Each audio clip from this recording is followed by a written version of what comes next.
Değerli şagirdler, abituriyentler, izleyiciler. Bu dersimizde Victor Hugo'nun Sefiller eserinden bir parça, Kazet adlandırılan bir parça ile tanış olacağız. Edebiyat dersliğimize salınan güzel eserlerden biridir. Bunu xüsusilə vurgulamaq istəyirəm. Edebiyat dersliğimizdeki, yani dersliklerimizdeki birçok mövzular, necə deyim, bilmem necə deyim ki, yaxşı robot alınmasın. Ama orta məktəb üçün çox zəifdirlər. Yəni, orta məktəbdə düşünürəm ki, seçmə əsərlər şagirdlərin dünya görüşünü formalaşdıra bilən, onlarda həm bədii zövqü yüksəldən, həm də onları həyatı öyrədən əsərlər salınmalıdır. Şablon, boğazdan yuxarı yazılmış əsərlər orta məktəb dərsliklərinə salınmamalıdır. Burada bu məqamda Mikail Müşfiqlə bağlı bir əhvalat yadıma düşür. Bir məclisdə bilirsiniz ki, Mikail Müşfiqin çox iti yaddaşı var imiş. Bir məclisdə heç belə yararsız bir şeiri, uzun bir şeiri söylüyor. Ama ağzını burnunu qırışdırır. Ondan sonra deyirlər ki, ay Müşfiq, bilirik sən, Mikail, sən yaddaşın itidir. Ama bu şeir nə şeirdir ki, sən onu əzbərləmsən. O da qadir deyir ki, mən bu şeiri ona görə əzbərləmişəm ki, belə şeirlər yazmır. İndi bəzən ədəbiyyatda elə əsərlər var ki, o əsərləri oxuyanda ancaq bu qənaətə gəlmək olar ki, belə əsər yazmayasın. Yəni, o cür əsərlər də bəzən yox, ciddi şəkildə deyərəm, orta məktəb dərsliklərinə yol, ayaq açıb. Bilmirəm, hansı prinsipdən, hansı bədii zövqlə seçilir o əsərlər. Azərbaycan ədəbiyyatından da, dünya ədəbiyyatından da gözəl əsərlər tapıb qoymaq olar. Ədəbiyyat dərsində vermək olar. Təəssüf ki, bu məsələ necə deyərlər, hələ problemli olaraq qalır. Məsələn, 30 il, 40 il bundan qabaq Victor Hugo'nun Sefiller əsərindən parça var idi dərslikdə. Amma neçə 20 ildir, 25 ildir mən müəllim işləyəndən o əsərləri görmürəm. Yəni 98-ci ildən bu tərəfə Victor Hugo orta məktəb dərsində yoxdur. Demək, Sefilləri düşünürəm ki, bütün uşaqlar oxumalıdırlar. Çünki burada ideya çox möhtəşəmdir. Bu əsərdə həyatda hər şeyə qanunların gözü ilə baxan, qanunlara görə həyatın nizamlanmasını düşünən, o qənaətdə olan Ravel'dən bir də dünya mərhəmət üzərində bərqərar olmalı düşüncəsinə sahib Jean Valjean'ın qarşı durması, yəni ki, konfliktindən bəhs edir bu əsər. Yazıcı bizə axırda sübut edir ki, dünya mərhəmətin üzərində bərqərar ola bilər. Yəni, qanunlar mərhəmətlə müqayisədə çox cılız gördü. Və eyni zamanda günahkar birinin dəyişə biləcəyini sübut edən bir əsərdir bu əsər. Yəni, Jean Valjean episkopla qarşılaşandan sonra cinayətkar olan bir adamın, cəmiyyətə nifrət edən bir adamın ürəyində mərhəmət hissi yaranır və dünyanın ən yaxşı insanlarından birinə çevrilir ki, ömrünü, həyatını mərhəmətə fəda edir. Yəni, mərhəmətli olmaq üçün içində bir vicdan əzabı çəkən, günahkarlıq duyğusu yaşayan, ondan qurtulmaq üçün, özünün yaxşı insan olduğuna inanmaq üçün hər şeyini fəda edən, canını fəda edən bir insan obrazına çevrilir bizim əsərin qəhrəmanı Jean Valjean. Orta məktəb dərsliyində verilən bu Kazetta parçası ki var, burada mərhəmətsiz bir insan obrazı, insan necə deyirlər, çeşməkeşli bir həyata həyatı yaşamağa məcbur olan Kazettanın həyatından bir parça verir. Yəni bizdəki qızıl qönçələr kimi deyim, bahar kimi deyim, yəni bir obrazdır bu. Yəni bu əsərlər obrazların adını ona görə xatırladıram ki, yəni bizim ədəbiyyatımızda da bu cür obrazlar var. Yəni zaman zaman yəni biz çox yaxşı bir dövrdə yaşayırıq. Mən həmişə belə düşünmüşəm ki, bəşəriyyət inkişaf eləyə gəlir. Hər yaşanan dövr özündən qabaqçından biraz da yaxşı olur. Biraz da elə bir biz sosiallaşmış oluruq. Biraz da bir-birimizə dayaq dura bilirik. Yəni, xüsusilə sosial dövlətlərdə, demokratik dövlətlərdə deyək ki, aşağı təbəqəyə, maddi sıxıntı çəkən təbəqə daha çox elə bir müdafiə görməyə başlayır. Dövlət tərəfindən müdafiə olunmağa başlayır. Xüsusilə Avropa, yəni bunun gözəl örnəyidir, nümunəsidir. Orada atan var, yox, anam var, yox, hətta özün pul qazana bilirsən, qazana bilmirsən, işin var, yox. Hamı dövlətin himayəsindədir. Dövlət baba hamıya sahib çıxır. Və bu Victor Hugo'nun dövründə isə biz çox acınacaqlı şeylər görürük. Həm qanunların özündə, həm insanların baxışında. Məsələn, deyək ki, bu Kazettanın anasına baxışın cəmiyyət tərəfindən, yəni kəskin olması, aşağılayıcı olması bir qadını məhv edir, bir uşağı bədbəxt edir. İndi əsərlə tanış olaq. Demək, bu Kazettanın anası əsərdə bu parçada adı çəkilmir deyə mən də çəkmək istəmirəm.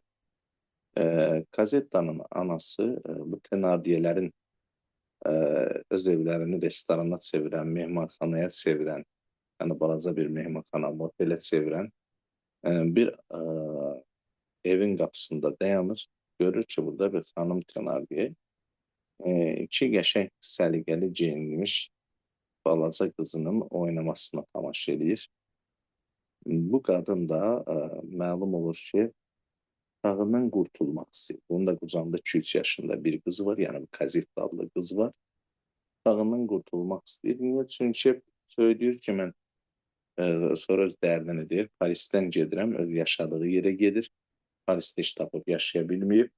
Yaşadığı yerə uşaqdan gedə bilmir. Çünki bu uşaq qeyri-qanuni doğulmuş uşaqdır. Yəni uşağın atası yox. Və bu cəmiyyət də belə uşağı qəbul eləmir, belə qadını qəbul eləmir. Ona görə də bu uşaqdan qurtulmaq istəyir. Qurtulmaq deyəndə atmaq istəmir. İstəyir ki, onu kiminsə himayəsinə versin, işləyə bilsin, işləsin, uşağın da dolanışığını göndərsin. Yəni cəmiyyətdə nədirsə, həyatda nədirsə tutunsun. Və bu iki qəşəng uşağı, yaxşı baxımlı uşağı görəndə içinə belə bir his gəlir, əlacsız bir his gəlir. Çünki sonra uşağı verdikdən sonra biz qonşunun, Tenardiyələrin qonşusunun bir qadının ürəyi parçalayacaq həddə ağlaya-ağlaya getdiyini söylüyor. Demək, yəni əlacsızlıqdan verir. Burada söhbəti öz açır. Daha doğrusu nəsə da insan görmək istədiyini görür. Belə deyim, yəni aç toxuyuqda dar görən kimi bu qadın da görmək istədiyini görür. Belə düşünür ki, bunun qızı da bu iki qızdan bacı kimi yaşaya bilər. Və təklif edir. Deyir ki, bəs mənim uşağıma da baxarsınız. Bunu Tenardiye'nin əri eşidir. Tez o dəqiqə qiymət kəsir. Deyir ki, ayda 7 frank. Və 6 aylığı da qabaqcıdır. Qadın razı olan kimi bu çox aktyor, biz sonra gələcəkdə görəcək. Gələcəkdə deyəndə, yəni əsəri sətirlər əsərini oxusaq görərik ki, fürsətcil, çox nətər deyim, şəxsiyyətsiz biri olsun. Ona razı olan kimi deyir ki, bundan başqa için xəstələr var 15 frank. Bəli, 57 frankı bu başdan alır, uşağa baxmağa söz verirlər. Amma deyir ki, bu 57 frank deyir bu Tenardiyəyə, əri Tenardiyəyə ona görə lazım idi ki, borcu var idi, borcunu vermək. Borcu verdi və növbəti ay artıq heç nə qalmayıb, bir uşaq da yükləri artıbdı. Bu dəfə aparıb uşağın paltarını 60 franka lambarda qoyub 60 frank götürür. Demək, biz burada bir şey görürük ki, Kazettanın anası bu uşağa çox qəşəng baxırmış. Yəni, siz təsəvvür edin ki, belə deyəcəm, bir illik qidası qiymətindən baha bu uşağın paltarları var imiş ki, çünki 57 frank istəyəndə Tenardiyələr, yəqin belə də düşünmək olar ki, bu 35-40 franka da bu uşağa baxmaq mümkün idi. Bunlar bu qadını hərifləyirlər, fürsətdən istifadə edib bundan çox pul alırlar. Və bu uşağın paltarına da sonra lambarda qoyanda bu paltar da demək harca bir 100 frank dəyərindədir ki, bu paltara 60 frank kredit verirlər. Yəni istəyirəm bunu şey deyək və o 60 frankı da xərcləyəndən sonra bu uşağa bir yetimə baxırmış kimi başlayırlar baxmağa. Çünki daha belə fikirləşirlər ki, bu 6 ay bundan heç nə gəlməyəcək. Və elə 10.000 valla da sonradan ana 6 aydan sonra da hər ay onların uşağın xərcini göndərsə də o uşağa bir qulluqçu kimi, bir yetim kimi, belə yetimə də belə baxmasan, insanlıq duyğun olsa, evində saxladığın bir yetimə də insan kimi, atası anasız bir uşağa da insan kimi bir müamilə göstərərsən, yəni yeməyini, içməyini verərsən, elə şey yoxdur. Bunlar 3 yaşında uşağı, 4 yaşında uşağı qulluqçu kimi işlətməyə başlayırlar. İllər ötür keçir, bu uşaq 8 yaşına çatır və biz bir də hadisələri uşağın 8 yaşı olanda görürük. Və bu mehmanxana, yeməkxana hamısı birində burada bir qonaq olur, atının suyun verilmədiyini, şəhər qarışıb, soyuqdur, qışdır. Suyun verilmədiyini, deyir ki, mənim atıma niyə su verməmisiz? Kazettanın ürəyi güp verir. Çünki bunu gecə vaxtı göndərəcəklər, küçədə işıqlandırılmır və uşaq qorxur. 8 yaşında qız uşağı ata su gətirəcək. Təsəvvür edin, bir 10-15 litrlik bir vedrada xanım Tenardiyə Kazettaya deyir ki, get su gətir. Uşaq dəli olur. Variant da yox. Gedir suyu gətirmək. Yolda qorxur. Sir geri qayıtsın. O hissəni oxumaq istəyirəm. Əvvəlcə bir 100 addım geri qayıdır. Sonra hər şeyi gözün qabağına gətirir. Deyir, qabaqda Tenardiyə qarının kabusu, arxada isə qaranlığın və meşənin bütün cinləri durur. Lakin Tenardiyə qarı daha qorxunc idi. Kazettonun qabağında geri çəkir. Gedir bəli, suyu gətirməyə. Gedir bir tər, qaça-qaça gedir. Qorxusundan qaça-qaça gedir. Yəni ətrafını görməsin, heç nəyi görməsin. Gəlir, çatır, su götürdüyü bulağa doldurur. Dolduranda hiss edir ki, daha tamam yorulur. Çələyə kəsdi. İndi bu dolu vedranı nə etmək lazımdır? Geri gətirir. Sürüyü zulumla ayağına ıssada-ıssada, yalın ayağını ıssada-ıssada buz kimi su ayağına tökülə-tökülə və burada qəribə bir şey baş verir, bir hadisə baş verir. Birdən görür ki, vedrə yüngülləşdir. Bir canlı adam ki, bu Jean çox canlı adam olur. Əsəri, səhvlər əsərini oxusaq görərik, bu fərqli bir güclü adam olur. Görür ki, vedrə yüngülləşdi. Baxır, görür ki, bir çəpər canlı adam vedrəni götürdü. Heç narahat olmur. Yəni, adamda mərhəmətini, insanlığı görür uşaq. Və başlayırlar yolu boyu söhbət eləməyə. Bu adam belə qənaətə gəlir ki, bir uşaq gecə vaxtı 8 yaşında uşaq bu suyu gətirməyə məcbursa, bunun anası yoxdur. Yəni, heç bir ana balasını suya göndərməz. Bəli, belə bir söhbət edirlər. Deyir ki, bəli, mənim anam yoxdur. Heç elə belə olmuyor. Nəsə bu kişi bu Can Valjean bu əsərdə də bu kişinin adı getmir. Yəni bu parçada Can Valjean'ın adı getmir. Demək Dayanır, əlini uşağın çiyninə qoyur, deyir, adın nədir? Və çox dəhşətli bir cavab alır. Çünki bu adam kazettandır. Kazetta deyəndə deyir, yolçu deyir, elektrik vurmuş kimi diksin. Ondan sonra heç səsini də düzəldə bilmir.